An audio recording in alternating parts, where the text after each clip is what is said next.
Tenemos la alegría de recibirla, uno de los personajes más interesantes de la política argentina. Se llama Natalia Nati Saracho, y es lo más interesante porque habitualmente uno está muy acostumbrado a ver entre los diputados muchos abogados, mucha gente rica, mucha gente blanca, mucha gente que tiene que ver con... Vos cerrás los ojos y ves el prototipo del político argentino y te aparece que Santilli, por decirte una cosa, o te aparece Ritondo. O si no, si querés, del peronismo, un Tayana o un Alberto Fernández son los típicos personajes que vos debés del peronismo. Y de repente aparece como diputada alguien que cuando era muy chiquita era cartonera y que vive en un barrio popular pobre y que es morocha y que cuando ella habla dice lo que piensa y es mucho más inteligente que muchas de las personas que están ahí en la Cámara de Diputados, pero hay reacciones en las redes que son tremendamente prejuiciosas, bastante canallas, donde le recriminen su origen social en lugar de escuchar qué es lo que dice. Entonces a mí, quizá de Contreras nomás, no es que esté de acuerdo siempre con lo que ella dice, porque a veces estoy de acuerdo y a veces no, y por último, ¿qué más da estar de acuerdo con algo? Me interesa mucho lo que ella dice porque es una voz realmente distinta. Y ustedes saben que 2 años después de asumido, Milei fue ratificado en las elecciones hace 2 años, y además de haber sido ratificado en las elecciones, va a ejercer el poder y tiene apoyo en los barrios populares. No es que tiene un apoyo donde gana en los barrios populares, le va peor que en los barrios ricos, pero le va bien también. No es que, no sé, yo la vez pasada no he mirado los barrios más pobres de San Martín y de San Miguel, y había un empate ahí, no es que el peronismo lo pasaba por encima. Bueno, Nati Saracho está con nosotros y me interesa mucho saber qué piensa de todo esto, qué sentís, qué estás viendo de la Argentina. Te escuchamos. Bueno, gracias. La verdad que hoy ya queda igual, hay otras expresiones en el Congreso, ¿no? Y estas semanas que fueron las elecciones, estuvo mucho en discusión de vuelta, ¿viste? Como volvimos de vuelta, quién está capacitado para ocupar una banca, quién no. Así que yo me parece importante que en el momento donde hay que defender la democracia haya distintas expresiones. Lo que hay que discutir son las ideas que tiene cada diputado y a quién van a defender y qué van a representar, que eso me parece lo más importante, ¿no? Yo la verdad que todavía no termino de hacer un balance de lo que fueron las últimas elecciones. Sí, estoy muy enojada, no con la gente que fue a votar, sino con el amplio campo, si se quiere, distintos sectores, ¿no? Que intenta representar, no sé si representar, interpretar sería la palabra justa, a lo que son los pobres, lo que son los barrios populares, por qué lo votan, por qué no tanta no sé, como cuestionar a la gente que fue a votar por qué votó a Milei, ¿no? Y como echando la culpa. Yo vengo pensando y me enoja, la verdad, lo quiero decir, me enoja. Digo, nosotros tenemos que tener la capacidad de entender cuál es el foco importante que tiene en este momento, ¿no? La verdad es que tenemos que hacer autocrítica. Nunca tenemos que dejar de hacer autocrítica, que el último gobierno del peronismo fue un fracaso, y que nosotros tenemos que tener la capacidad de entender que necesitamos un proyecto nacional. Lo que pasó fue que Milei ganó con un sello, que no importaba si el candidato era narco, si se pelaban. Ahora está de moda que todos se pelan, ¿no? ¿Y qué representa? ¿Por qué se pelan? Pues quieren ser como... ¿Qué quieren ser? ¿Como Esper? ¿Quieren ser narcos? No, buscan la lógica de contrapesar a eso, ¿no? Y la verdad que no, la verdad que ganó por el sello nacional y que nosotros tenemos que dar una discusión todavía que no está saldada de qué nosotros queremos. Y pensando y tratar de pensar cómo nuestros barrios votaron a Milei, volviendo a eso. ¿Por qué? Tiene que ver porque la verdad que la gente no quiere más quilombo, ¿no? Yo hablaba con distintos vecinos y le decía, me cuesta entender que la gente valore este gobierno cruel, ¿no? Que vemos cómo le pegan a los jubilados o lo que están haciendo con la gente de discapacidad. Ahora, tampoco querían que el lunes se vaya todo a la mierda, perdón, pero es así. Y creo que hay una mirada de esto, de querer interpretar a los barrios populares y a la gente pobre por qué vota este modelo, es porque no entienden que ya no estamos en el 2001. Y escuchaba una nota el otro día que decía, bueno, cada uno tiene destinado qué supermercado va a saquear, ¿no? Cada uno. Y ya empezaron a instalar como eso. Y la verdad que no. La gente no quiere saquear, la gente no quiere quilombo, la gente quiere estar tranquila.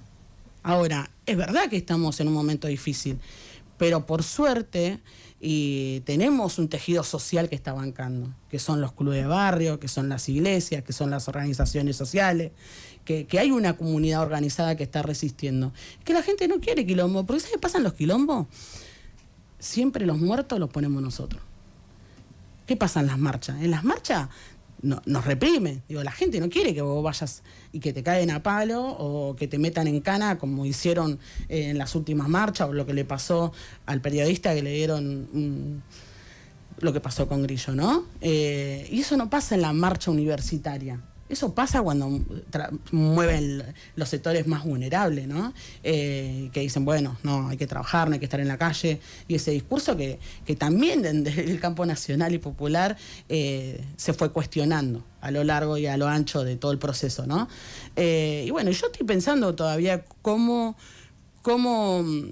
esto, poder dar esa discusión de que hay que dejar de interpretar a los sectores populares, hay que darle más espacio. No solamente vos, sino... Déjame preguntarte algunas cosas de esto, porque de lo que vos estás diciendo se desprenden varias cosas. Por un lado, que el plan de Milei, aun cuando pueda ser duro en algunos aspectos para los sectores más pobres, no ha sido tan duro como para que la gente salga a la calle a protestar o a saquear, porque evidentemente hay algo que la gente de eso quiere preservar. Entre el quilombo, que sería la derrota de Milei, y la injusticia, que sería el plan de Milei, la gente prefiere, o mucha gente prefiere la injusticia. Si prefiero la injusticia antes que se llame un quilombo. Es decir, este plan podrá ser injusto, podrá dañarme en algunas cosas, o tal vez en otras no, o alguna favorecerme en algo, pero vos estás describiendo una situación donde lo de Milei no es tan terrible como parecía que podía ser. Sí, es terrible. Es muy terrible lo que está pasando con el gobierno de Milei. Lo que yo estoy planteando es, y tampoco no es que no hubo movilizaciones, hubo en la forma que se pudo hacer en los distintos sectores. Ahora, lo que yo estoy planteando es que la gente no quiere más quilombo. Yo, o sea, con todos los que hablé decían, el lunes se va a ir toda la mierda si gana el peronismo. Y no era bancando el gobierno de Milei, era se va toda la mierda. Está bien, pero, ¿qué hacemos el lunes? Pero Natalia, lo que yo interpreto que te está queriendo decir Ernesto es que es un pensamiento que uno a veces también tiene, que es, che, si todo estuviera tan mal, el protocolo de Bullrich no frena una rebelión popular, no frena a la gente yendo en masa a copar la Plaza de Mayo o las arterias populares que siempre se toman, la 9 de julio o lo que fuera. Entonces a veces nosotros pensamos ¿estará tan mal la situación? Porque ¿por qué no se produce, si está tan mal esa situación, esa reacción más allá del protocolo? ¿Por qué no se desborda porque más los allá de eso? Porque los pueblos tienen su momento. Digo, eso no lo va a generar un dirigente político diciendo que vamos a un proceso. Eso va a pasar naturalmente cuando la gente no banque más. Y me parece que es lo mejor también. Digo, nosotros tenemos que entender que los pueblos tienen su momento y que cuando la gente se canse de verdad, no va a haber nadie que nos pare. Y dar esa discusión es el momento ahora de qué ofrecemos nosotros como una alternativa. La gente no se... Vos decís, bueno, cuando la gente no la banque más, es obvio que eso va a suceder, lo que me estás planteando. Ahora, la gente hoy banca porque hay algo que uno no logra ver, que tiene que ver, no sé, que quizás al haber un 43% de economía informal, hay dinero que pasa por debajo del radar, que no lo registran los números del INDEC, que no lo registra, que nosotros no lo vemos, y la situación no está tan mal como nosotros vemos en los números oficiales, o eso vos decís, no pasa, es un desastre, igual que... No, mira, yo lo que te digo es, la situación está muy mal, y lo vemos, el termómetro son los comedores comunitarios. Te puede gustar más, te puede gustar menos, ese es el termómetro. Ahora, hay un problema... ¿El termómetro qué dice los comedores comunitarios? Dice que la situación no va para más, antes donde había gente que, eran espacios para contener a los pibes que iban a buscar la vivienda, ahora hay jubilados, hay gente que labura y que no llega a fin de mes. Ahora, todavía se sostiene porque hay políticas universales que vienen desde la UH hasta la jubilación, que puede ser mala, pero que todavía sigue sosteniendo, o otras cosas, digo, el tejido todavía no se terminó de romper del todo, el tejido social de los barrios. Ahora, lo que yo estoy diciendo es que la gente no es que quiere vivir en un conflicto social todo el tiempo, lo que está planteando es que quiere estar tranquila. Y en ese estar tranquila es, bueno, que iba a pasar el lunes. O sea, nosotros interpretamos que lo del Fondo Monetario, que lo que pasó con el presidente de Estados Unidos iba a ser un rebote negativo, y fue una extorsión, y se vio así. La gente dijo el lunes, se va toda la mierda, y no hay otra cosa que diga esto, tenemos otra salida.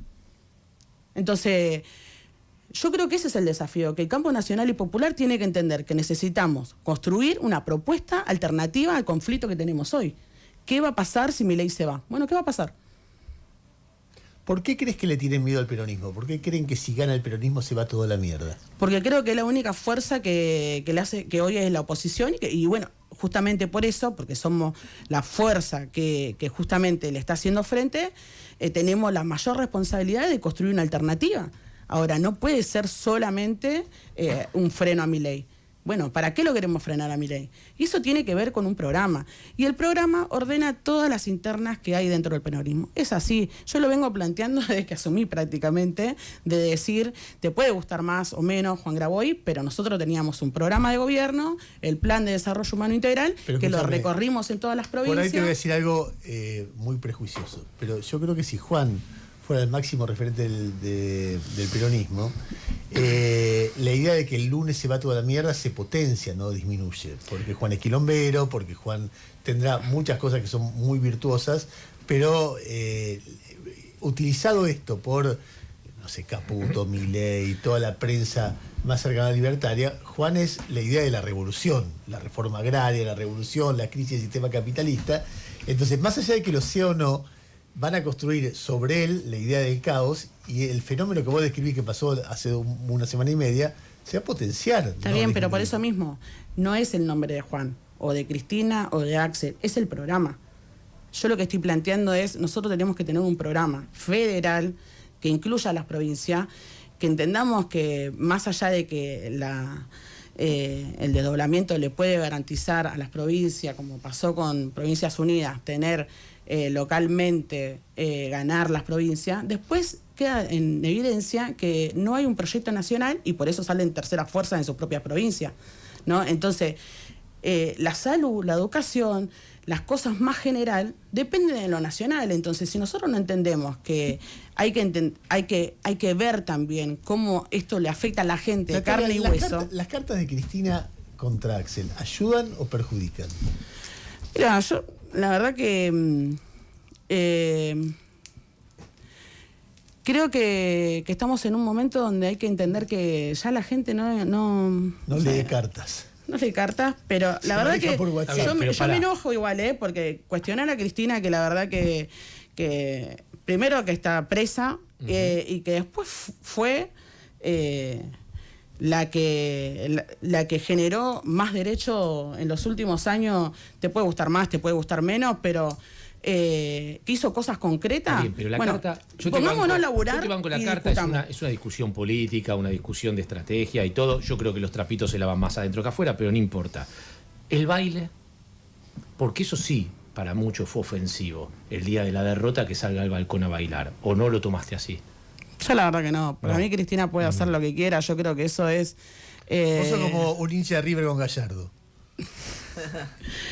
No, más allá de eso, digo, querer poner responsabilidades, yo por lo menos creo que no va a festejar un triunfo siendo que sabe que va a perjudicar al pueblo. Cada uno puede interpretar lo que quiera. Yo lo que creo es que nosotros tenemos mucha responsabilidad, que es el momento de discusiones, que nosotros tenemos que tener un programa para poder entender que la gente está endeudada con alimentos, que no llega a fin de mes, pero que eso solo no alcanza. O sea, no alcanza con describir cómo estamos en los barrios populares. Lo que tenemos que hacer es saber programa, qué vamos a hacer. ¿Qué te gustaría que tuviera ese programa? Primero y principal, discutir hoy, ahora se viene la discusión de la reforma laboral, ¿no? Y la verdad que hay que discutir qué pasa con los informales. Eso no está saldado. ¿Qué pasa con los pibes? Claro, y el hoy peronismo solamente... el peronismo se opone a la reforma que plantea la derecha, pero no plantea una situación de qué hacer con los informales. Tal cual. Y le regalamos la agenda a Milei. Entonces van a hacer ahora un congreso con gente que trabaja en las plataformas o van a incluir algo de eso. Bueno, nosotros tenemos que tener la capacidad de entender el nuevo mundo del trabajo. ¿Qué otra cosa Ya quedamos lejos del pleno empleo, están cerrando todas las pymes todos los días. Nosotros tenemos que entender que hay mucha gente que está en la informalidad. ¿Qué respuesta le damos sobre eso? ¿Y qué respuesta le darías? Mira, yo creo que primero hay que tener una alternativa de pensar, conocerlo, dejar de interpretar a la gente pobre y a los trabajadores informales y escucharlo, y de ahí construir. Nosotros habíamos trabajado una ley con el tema de los Rappi en la ciudad de Buenos Aires, y después los compañeros le dijeron, no, nosotros queremos sentarnos a discutir, y ahora se está armando toda una mesa de trabajo para entender al trabajador, para conocerlo, para saber qué quieren ellos, cómo nosotros lo podemos ayudar y ponernos a disposición. No desde el lugar de tu banca pensar qué necesitan ellos. No funciona así. Y yo lo veo porque a mí me pasaba cuando yo era piba, que no quería incluirme ni a un sindicato, ni ser trabajadora del Estado. Quería trabajar en mi cooperativa, en mi organización. Entenderme como trabajadora fue un proceso. Y yo creo que todos esos pibes que trabajan en las plataformas, que hoy no lo ordena el significado de ser un trabajador con derechos, sino cuánta plata me ingresa, entonces por eso tienen 3 laburos, que estamos en otro momento, es no entender qué está pasando con el mundo del trabajo. En esa discusión, uno ve que la reforma laboral ya se hizo, cuando hay 43% de informalidad, la reforma laboral ya se hizo de hecho, porque el 43% no tiene vacaciones, el 43% no tiene obra social, no tiene un montón de cobertura, es decir, si no estamos tapando el sol con la mano. Yo creo que hay que tener una reforma. Ahora, no me parece que esa reforma solamente la discutan los empresarios. O sea, los trabajadores están quedando afuera y esa reforma va a ser en contra de los trabajadores. Por eso nosotros tenemos que tener una propuesta de cómo hacemos para representar a esos trabajadores que están trabajando formalmente, pero también entender que la mitad de los trabajadores están en la informalidad, cómo hacemos para incluirlo. ¿Cómo llegás a una propuesta unificada o a un programa de gobierno unificado sin un liderazgo claro en el peronismo? Eso para mí ese es el punto que no podemos encontrar, ¿no? Yo creo que nosotros lo venimos planteando hace mucho tiempo, mi espacio político, cuando digo nosotros digo de mi espacio político, de que necesitamos una mesa, que no sé dónde tiene que ser, si tiene que ser en La Plata, si tiene que ser en el PJ, si tiene que ser dentro del Congreso o en una oficina, pero que tiene que haber una discusión sobre qué programa como Campo Nacional y Popular vamos a Pero el programa no es lo mismo que liderazgo. No, pero eso es. O sea, nosotros necesitamos discutir el programa, tener 3 puntos en común. ¿Qué vamos a hacer con la deuda, con el fondo? ¿Cómo vamos a hacer, no sé, para garantizar 3 cosas puntuales? Discutir con la estatalidad, porque algo que entró mucho fue Milei rompiendo todo el Estado por dentro, que es una discusión que seguimos dando una y otra vez. Todo el tiempo. Ahora, hay que discutir con todos los sectores. Nosotros el otro día fuimos a un plenario con trabajadores estatales. Y yo la verdad que tengo un changüí de que la gente, por esta representación que tengo, que me quiere escuchar y que a veces comparte, a veces no, pero siempre con respeto discutimos, y discutí con docentes, ¿no? Y yo le decía, bueno, los docentes no se tienen que enojar cuando nosotros damos una discusión de qué educación queremos para las generaciones que vienen. Le decía, el tema del sueldo hay que darlo en otro lado. Lo que yo quiero discutir es que nosotros tenemos que entender que necesitamos un programa federal educativo donde no implique, si naciste en Fiorito o en otra provincia, la suerte de tener un buen docente o que puedas tener la oportunidad de entrar a la universidad y que no te bochen, ¿no? Porque el nivel educativo termine siendo la escuela un depósito de pibe para que vayan y que estén ahí. Bueno, eso hay que discutir dentro del Campo Nacional y Popular. ¿Qué programa educativo tenemos? ¿Qué queremos? ¿Qué sistema de salud pública queremos? Y eso va a pasar cuando los dirigentes empiecen a usar el sistema. Yo no quiero generalizar porque últimamente hay muchos que funcionan y que lo usan. Ahora, yo que lo uso, tengo una legitimidad de poder discutir qué quiero y por qué la gente nos putea. O sea, cuando dicen, bueno, la gente es malagradecida, ¿viste? No tiene educación, bueno, hay que discutir, no tiene conocimiento. Andá a usar el sistema público. Yo lo quiero defender, pero quiero que el sistema público funcione, que sea planificado, que tenga la capacidad de entender que estamos en otro momento. Y ese no es un problema de plata, es un problema de distribución de la plata, ¿no? De cómo y cuáles son las prioridades. No, y de exigencia que todo funcione en el Estado. Es decir, si todo es una joda en el Estado, no funciona. Si hay jefes, si exigen, si el que no labura es castigado, si el que labura es premiado. Bueno, hay un montón de cosas que hacen que un Estado, si la razón para entrar al Estado es que sos bueno en algo y no que sos amigo de alguien, es completamente distinto. Hay una lógica del Estado argentino que se pervirtió. Hay estados que funcionan en el mundo, pero para entrar tenés que ser muy bueno en lo que haces, si no, no entrás. Entonces acá tenés que ser muy buen amigo de alguien que define quién entra y quién no. Y entonces eso, daña mucho, ¿no? La relación entre el Estado y la gente. Daña mucho y también yo creo que una de las cosas que por ahí se pasan, pero que para nosotros es muy importante, es la formación. Cuando se forman en las universidades públicas, de tener conciencia, un poquito de conciencia, no pido un montón, de devolver algo, ¿no? De entender que sos un privilegiado estudiar en una universidad pública y que también la pagamos todos, y todos me refiero hasta los que no tenemos la posibilidad de ir a la universidad pública. Entonces, cuando van a tratar, van a la salita de los barrios populares, o cuando van a tratar en un hospital público, de entender que hay una población que viene muy golpeada. Digo, esa cercanía, esa empatía, hay que reconstruirla, hay que recuperarla. Yo entiendo que hay muchos igual que lo hacen todo el tiempo, por eso digo, no lo quiero generalizar, pero sí que hay que dar una discusión del sentido del propósito, digo, que para qué haces lo que haces, y volver a poner en valor eso, que no valga todo lo mismo, ¿no? Natalia, ¿crees que Milei va a gobernar mucho tiempo? Mira, yo creo que Milei va a gobernar lo que tarde el campo nacional y popular en reconstruir.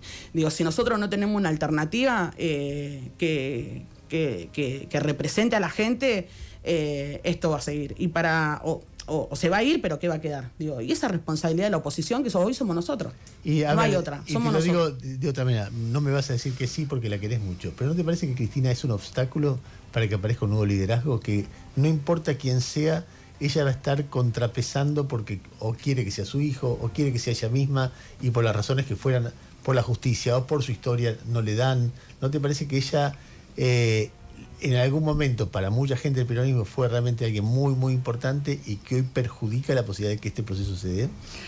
Yo hoy estuve hablando con muchos compañeros que tenían distintas posturas. Yo creo que Cristina no es un obstáculo, que es la principal referente que tenemos, dirigente política, que no se va a jubilar y se va a ir a la casa, todo lo contrario, la veo más activa.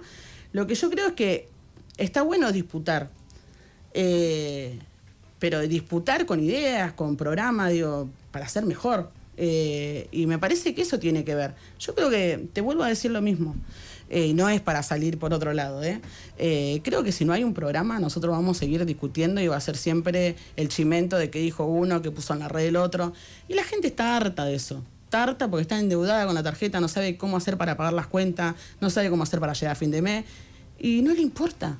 Si vos me decís si leyeron la carta de Axel o leyeron la carta de Cristina, la gente no la leyó, no le importa, quiere llegar a fin de mes, está viendo cómo hacer para que le entre otro mango. Y nosotros tenemos que estar a la altura del momento. Tenemos una responsabilidad, que somos la oposición hoy. ¿Cómo hacemos para entender eso? Vamos a tener un avance de este gobierno porque ganó y entonces está empoderado, vamos a ver cuánto le dura, pero es una responsabilidad nuestra de reconstruirnos, de pensar que si no tenemos por lo menos 3 ideas en común, vamos a fracasar de vuelta. ¿Y vos decís realmente que en los barrios la gente está peor que cuando ganó Milei? No tengo duda de eso, no tengo duda de eso. Pero lo que me dio la sensación las últimas elecciones, que yo le decía, cuando nosotros ganamos en septiembre, yo le decía, la gente no nos eligió a nosotros, fue un voto castigo a Milei. Fue un voto castigo en septiembre. Y en octubre fue un voto miedo a la vuelta de ustedes. Y no sé si miedo de la vuelta a nosotros, es miedo a saber que se iba todo a la mierda el lunes y que no había otra propuesta. Y yo creo que tenemos que generar eso. ¿Qué propuesta le damos? ¿Qué alternativa? Milei se va. Todos queremos que Milei se vaya. ¿Qué va a pasar al otro día? ¿Qué va a pasar con las relaciones con el Fondo Monetario? ¿Qué va a pasar con la deuda con el fondo? ¿Cómo vamos a hacer para reconstruir económicamente y socialmente el conflicto que tenemos hoy? Bueno, eso. 3 ideas que digan... Como que el peronismo se volvió muy burocrático, ¿no? Sí, está todo el tiempo queriendo analizar qué le pasa a la sociedad, a la gente pobre. Y bueno, no tenés que analizar, tenés que darle más espacio. Digo, nosotros necesitamos que los trabajadores que la están pasando mal estén discutiendo qué va a pasar con la reforma laboral. Y eso es representación, dejar de interpretar a la gente y dejar que la gente tenga voz propia, que pueda discutir, generar esta instancia de discusión política para que también haya aire nuevo, para que también entendamos el momento. Esto es muy triste, pero yo lo digo, mira, yo sigo viviendo en mi barrio. Y a mí a veces me pasa que siento que me alejo un poco de la realidad, porque todo el tiempo estoy con un montón de cosas. Perdón, pero digo, si a mí me pasa que sigo viviendo y tratando de sostener toda mi vida como estaba, imagínate a alguien que vive en una burbuja. Terminás hablando de cualquier cosa sin conocerla y nos quedamos, pero... años luz. Y hoy la gente está en otro momento, digo, la gente quiere estar tranquila, sabe que está mal, está viendo cómo hacer para conseguir otro laburo y que le entre otro ingreso, se pone a vender otra cosa. Y bueno, y nosotros tenemos que entender eso, que los pueblos tienen su tiempo. Yo creo que también esta paz del cementerio es una bomba de tiempo. Digo, no sabemos cuándo puede pasar. Pero bueno, y si pasa, ¿qué vamos a hacer nosotros? Y yo creo que esa es la responsabilidad nuestra. Natalia Saracho, diputada nacional, alguna vez fue cartonera. Licencia es su identidad y es quizá una de las diputadas más interesantes que tiene la Argentina. ¿Por qué? Porque en lugar de interpretar lo que pasa abajo, lo conoce, lo vive cada día. Nos parecía que entre las interpretaciones de lo que está pasando en la Argentina después del impecable triunfo electoral del oficialismo, merecía escucharse su voz. Natalia, muchas gracias por venir. No, gracias a ustedes por el espacio. 10 y 6 minutos de la mañana, igual no... ¿De qué cuadro sos vos? La